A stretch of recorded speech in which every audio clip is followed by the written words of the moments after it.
Fala, me liga aí, beleza? Tudo bem contigo? Espero que sim, hein? Tamo longe, mas tamo junto, hein? O que nós vamos fazer hoje? Hoje nós vamos praticar o nosso conteúdo de cinética química, tá bom? A gente viu na nossa última aula. Bem, vamos lá. Fazer uma questãozinha aqui da FUVEST. Antes de mais nada, toca o forrozinho, né assim?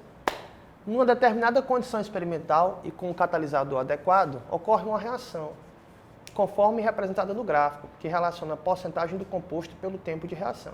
Tá aí. Uma representação adequada para esse processo é... Vamos lá. O que você tem aqui? A porcentagem, quantidade, né? Versus o tempo em minutos. No gráfico, se você olhar aqui, ó, a gente tem, nesse sentido, tempo em minutos versus a quantidade. Ok, se você olhar bem aqui para o limoneno, com o passar do tempo, a quantidade dele vai diminuir, ó, está diminuindo. E o cimeno, com o passar do tempo, está aumentando. Então, se o limoneno está diminuindo a sua quantidade, quer dizer que ele é reagente. Se o percimeno está aumentando a sua quantidade, quer dizer que ele é produto. Ok? Beleza? John, mas e esse alfa-terpineno aqui? O que está acontecendo com ele? Vamos lembrar do conceito. Reagente diminui, produto aumenta. Madeira queimando e cinza. Quem é o reagente? É a madeira, diminui sua quantidade. Cinza é o produto, aumenta a sua quantidade. Perceba que o terpineno, em um primeiro momento, ele aumenta a sua quantidade, certo? Então, em um primeiro momento, ele é produto. Vou colocar aqui, P de produto. Só que em um segundo momento, ele começa a diminuir a sua quantidade. Então, aqui, nesse caso, ele é reagente.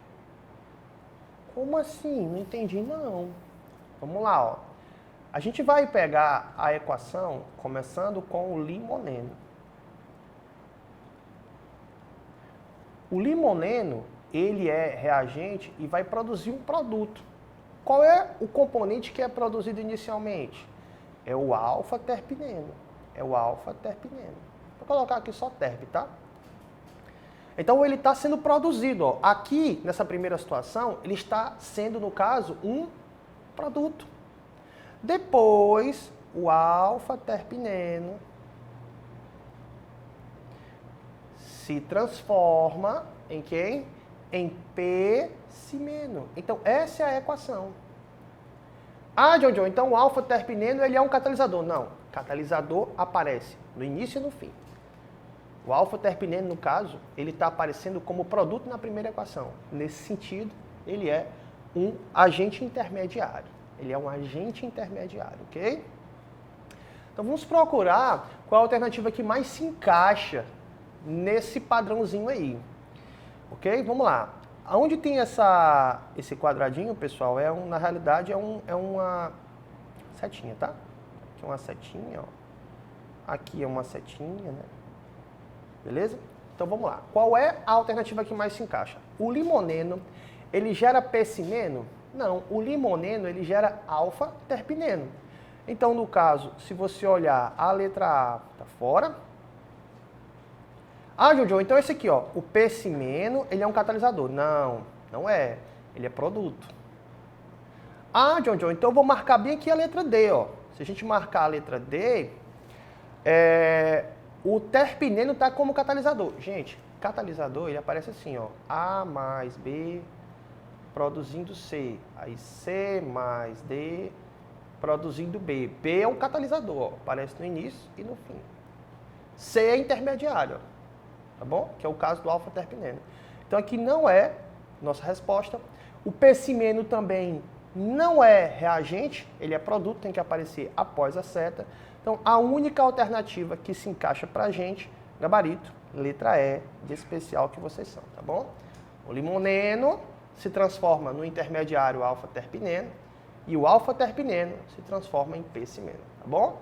Risquei um pouco, mas acho que deu pra você compreender. Vamos para o Enem, Enem 2018. Ó. Vamos fazer agora uma sequência de questões do Enem. Você sabe aí que em cada final de módulo, no caso de Físico-Química, nós temos 7 módulos, eu faço 10 questõezinhas para você brincar e ao longo do que eu vou explicando, eu vou fazendo também uma questão, mas no final de cada módulo a gente faz 10 questões. Vamos lá. O sulfeto de mercúrio foi usado como pigmento vermelho para pinturas de quadros e murais. Esse pigmento, conhecido como vermilion, escurece com o passar dos anos, fenômeno cuja origem é alvo de pesquisas. Aventou-se a hipótese de que o vermilion seja decomposto sob a ação da luz solar, produzindo uma fina camada de mercúrio metálica na superfície. Essa reação seria catalisada por íon cloreto presente na umidade do ar. Segundo a hipótese proposta, o íon cloreto atua na decomposição química do vermilion. Bem, cara, ela não é catalisada. O que o catalisador faz, cara? Ela é catalisada por quem? Pelo íon cloreto. Então, o íon cloreto ele é um catalisador. O que os catalisadores fazem? São substâncias que diminuem a energia de ativação e não são consumidos na reação. O que é a energia de ativação mesmo? A energia de ativação é o gatilho necessário para a reação ocorrer, lembra? Gasolina não pega fogo sozinha. Ela precisa da energia inicial para a reação ocorrer, da faísca inicial. Aquilo é energia de ativação. Qualquer reação ela precisa da faísca inicial para poder ela ocorrer. O que o catalisador faz? Ele diminui a quantidade da energia necessária para que a reação ocorra, ou seja, ele diminui a energia de ativação. O gabarito, letra C, de Vai Corinthians. Jojo, ele está reagindo como agente oxidante? Ele nem colocou a reação para saber se houve variação do NOx ou não. Ele desloca o equilíbrio. O catalisador, nós vamos ver mais na frente, não desloca o equilíbrio.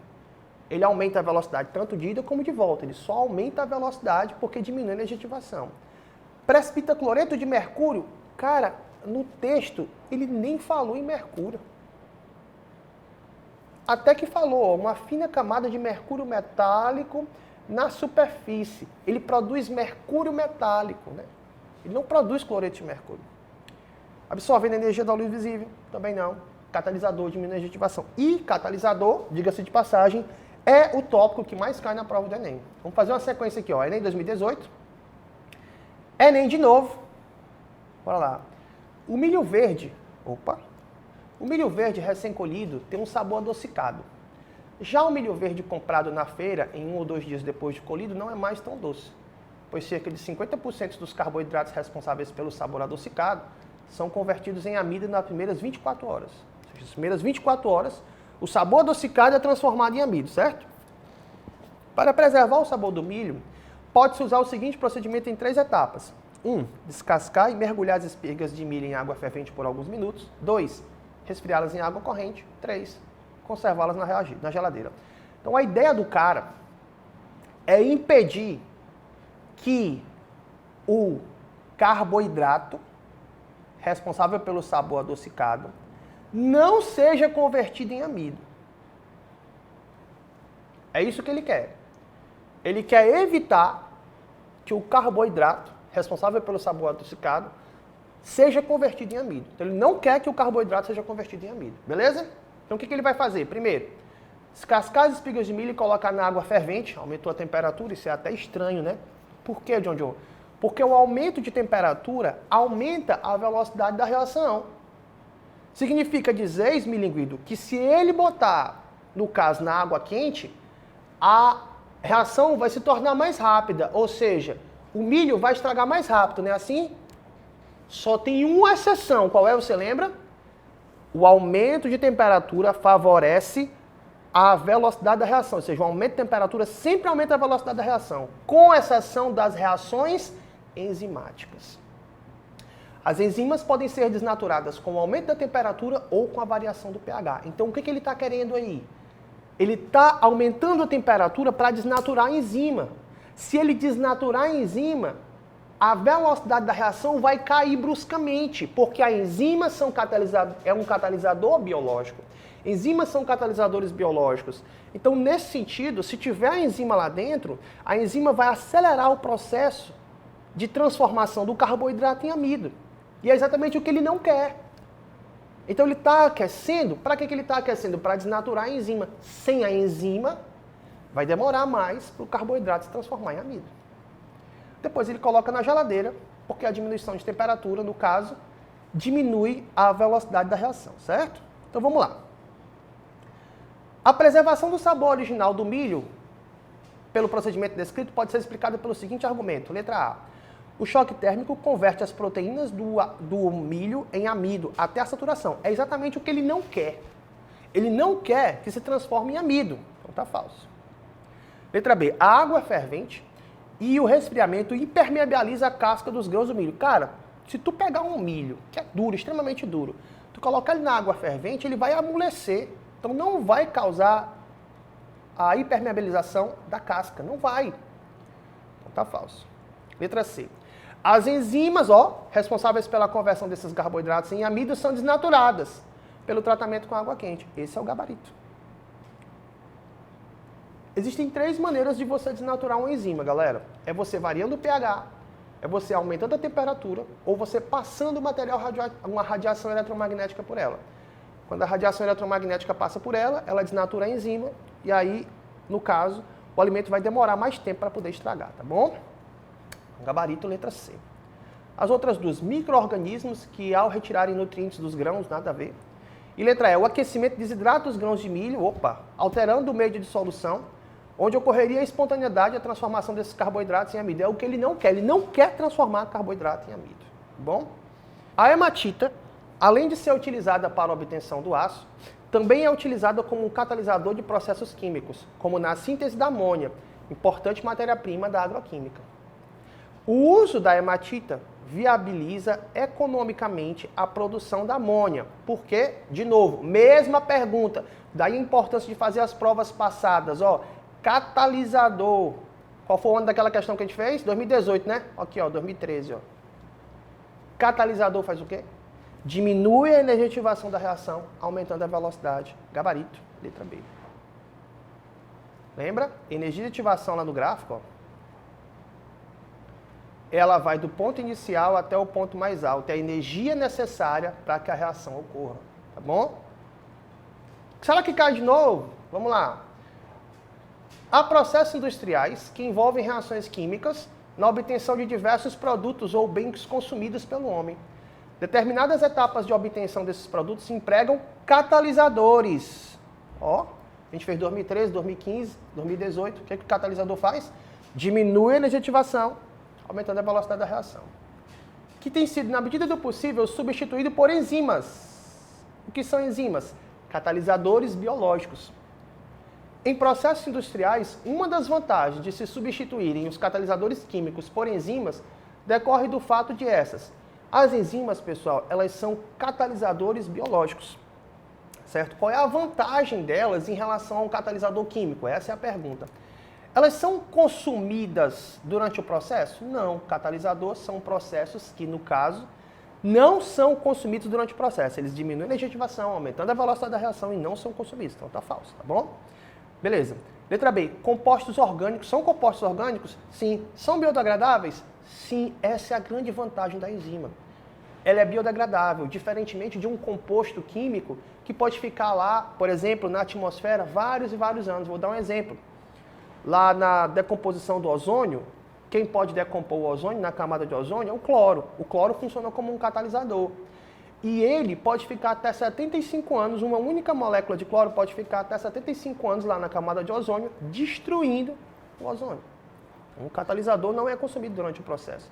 E aí, nesse processo, ele não é biodegradável, diferentemente da enzima, que pode sim ser biodegradável. Gabarito, letra B. Ela é inespecífica para os substratos? Putz, o que é isso? Todo mundo sabe que as enzimas funcionam num processo de chave-fechadura. Ela só se encaixa naquele substrato, ela é específica para aquele substrato, né? Ela é estável em variações de temperatura? Não, ela sofre uma desnaturação com muita facilidade se você aquecer. Elas são substratos na reação química? Não, o substrato é que se encaixa nela, né? Então tá falso. Será que cai de novo o catalisador? Vamos lá, lê aqui o ano aqui, esmilinguido, lê, cara, o que eu tô querendo te mostrar é que se você prestar bem atenção, as provas do Enem, ela tem um padrãozinho. Não tô dizendo que só cai catalisador, não foi isso, tô dizendo que é o que mais cai. O odor que permanece nas mãos após o contato com o alho pode ser eliminado pela utilização de um sabonete de aço inoxidável, constituído de aço, cromo e níquel. A principal vantagem desse sabonete é que ele não se desgasta com o uso. Aqui,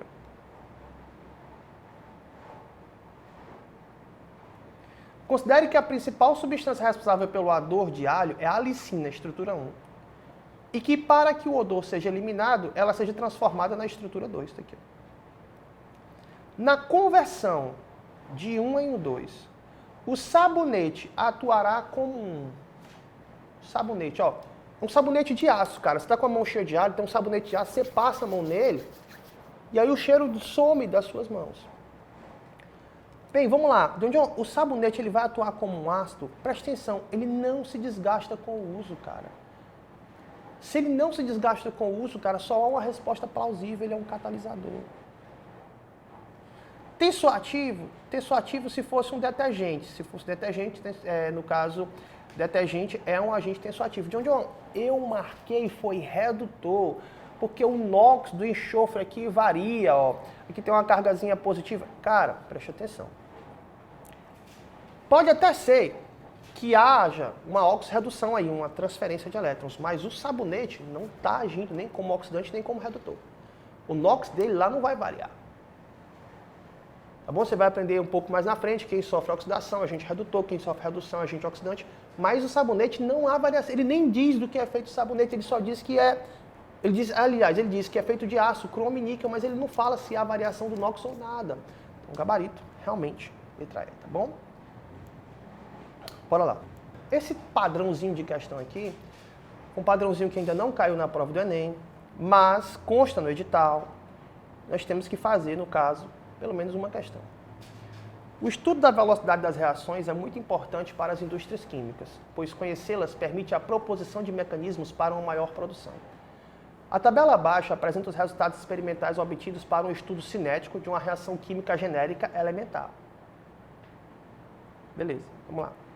A partir dos resultados experimentais apresentados na tabela, pode-se afirmar que a expressão da lei da velocidade para a seguinte reação química é, vamos lá, a expressão da velocidade ela vai ser V é igual a K vezes A, porque a velocidade depende de quem? Da concentração dos reagentes e da etapa lenta. Então, V é igual a K vezes A elevado a alfa, vezes, no caso, B elevado a beta, vezes, tá caindo, né? C elevado, no caso, a gama, X, sei lá. Então, a gente tem que descobrir quem é o valorzinho do alfa, quem é o valorzinho do beta e quem é o valorzinho do gama. Se você for olhar, tem que fazer uma conta desgraçada. Não, nós vamos usar só a malícia, tá bom? Nós vamos usar só a malícia para poder a gente detectar cada um. Vamos lá, ó. Se eu quero descobrir o valorzinho do alfa, no caso, alfa tem que variar. Beta e gama tem que permanecer constante. Certo? Beleza? Ok? Qual é a alternativa que alfa varia, beta e gama não variam? 1 e 2. Entre 1 e 2, alfa varia e beta permanece constante. 0,1, 0,1 e gama também. Então vamos lá. Quantas vezes a concentração de A aumentou? 2 vezes. Quando a concentração de A aumenta 2 vezes, a velocidade aumenta quantas vezes? 2 vezes. Então vamos lá comigo. 2 elevado a alfa é igual a 2. Você vai colocar a concentração de um lado, velocidade do outro. Pronto. Esse 2 aqui em cima tem 1. A gente pode cancelar essa base. Alfa é igual a 1. Então ela é uma reação de primeira ordem em relação ao alfa. Tá bom? Vamos lá. Agora eu quero descobrir beta. Para mim descobrir beta, beta tem que variar, alfa e gama tem que permanecer constante. Então vou usar aqui o 1 e o 3. Ó. Alfa permanece constante, 0,1 e gama também. Vamos lá. Quando o valor de beta varia, aumentou quantas vezes aqui? 2 vezes. A velocidade aumenta quantas vezes? 2 vezes. Então, mesmo esquemazinho. 2 elevado a beta é igual a 2. Aqui em cima tem 1, você cancela as bases, você vai achar beta igual a 1. Vamos então agora para a nossa terceira equação. Deixa eu mudar aqui a cor. Deixa eu botar aqui sei lá, magenta. Vamos ver aqui. Agora, o gama tem que variar, a alfa e beta tem que permanecer constante. Beleza? Eu acho que eu vou usar o 1 e o 4. Alfa permanece constante, 0,1, beta permanece constante e gama está variando. Então vamos lá. Ó. Quantas vezes aumentou aqui? 2 vezes. Quando a concentração dobra, a velocidade aumenta quantas vezes, John? 4 vezes. Não, John, aqui é 10 a menos 3. 1,6 vezes 10 a menos 3 é a mesma coisa que 16 vezes 10 a menos 4. Aumentou, no caso, 4 vezes, tá bom? Então, aqui no caso vai ficar 2 elevado a gama, né? Que dobrou. Se tivesse triplicado, 3 elevado a gama. É igual a 4. Então, 2 elevado a gama é igual a 2 elevado a 2. Você cancela, cancela. Fica y igual a 2. Morreu, Maria Preá? Então, no caso, fica alfa igual a 1, primeira ordem, beta igual a 1, primeira ordem, gama igual a 2, segunda ordem, bagarito, letra A de amor. Vamos lá. Vamos fazer aqui a nossa saideira. Em uma seleção realizada por uma indústria, quando chegaram à etapa final, os candidatos deveriam elaborar 4 afirmativas sobre o gráfico apresentado a seguir e acertar pelo menos 3 delas. Um dos candidatos construiu as seguintes afirmações. A reação 1 pode ser a reação catalisada do complexo ativado, com formação do complexo ativado quando se atinge a energia de 320 kJ. Cara, bora lá. Ó. A gente vai chamar essa curva aqui, eu vou chamar ela aqui de 2, tá? E aqui de 1, beleza? A curva 2, você percebe que ela é a curva maior, lembra? O que é energia de ativação? Ela vai do ponto inicial até o ponto mais alto. Então essa curva 2 aqui no caso é a curva sem catalisador, é a curva não catalisada, ela não tem catalisador. O que o catalisador faz? Ele diminui a energia de ativação. Então a curva 1 aqui é a curva catalisada, né? Então, o que é um promotor? Ele, na presença de catalisador, acelera mais ainda a velocidade da reação. Veneno inibidor diminui a velocidade da reação, né? Tem a diferençazinha lá que um atua sobre o catalisador, outro atua diretamente na reação. Então, posso afirmar que a curva 1 ela é muito mais rápida do que a 2, a energia de ativação é menor. Ok, então vamos lá. A reação pode ser catalisada com formação do complexo ativado. O que é o complexo ativado? É o ponto mais alto, é o ponto de maior energia, é onde as moléculas estão extremamente instáveis, é quando os reagentes deixam de ser reagentes e passam a ser produtos, não é isso? Ok, então botei aqui um pontinho vermelho. Ó. A reação pode ser catalisada com a formação do complexo ativado quando se atinge 320 kJ. Não. Na curva catalisada, o complexo ativado ela corresponde a 230. 320 é a curva não catalisada. Então o item 1 está falso. O item 2. A quantidade de energia E3 determina a variação de entalpia da reação. A variação de entalpia catalisador não altera a variação de entalpia, tá, gente? Só a energia de ativação. Então, no caso, a variação de entalpia ela é o valor final menos o valor inicial. A variação da entalpia é o valor final, no caso, 106, ó. Aqui, ó, valor final, 106, menos o valor inicial, menos 158. Então aqui, ΔH, no caso, é menos 52 kJ. A reação é exotérmica, certo? Então, item 2 é verdadeiro. Beleza? Vamos para o item 3. A reação é endotérmica? Não, a reação ela é exotérmica, não é isso? ΔH negativo, libera calor. Reagente tem uma quantidade de energia maior do que o produto. Então, o item 3 está falso. Item 4. A energia denominada no gráfico de E2 é chamada energia de ativação para essa reação. E é de 182. Então, como é que eu vou calcular a energia de ativação? Cara, ela vai do ponto inicial até o ponto mais alto.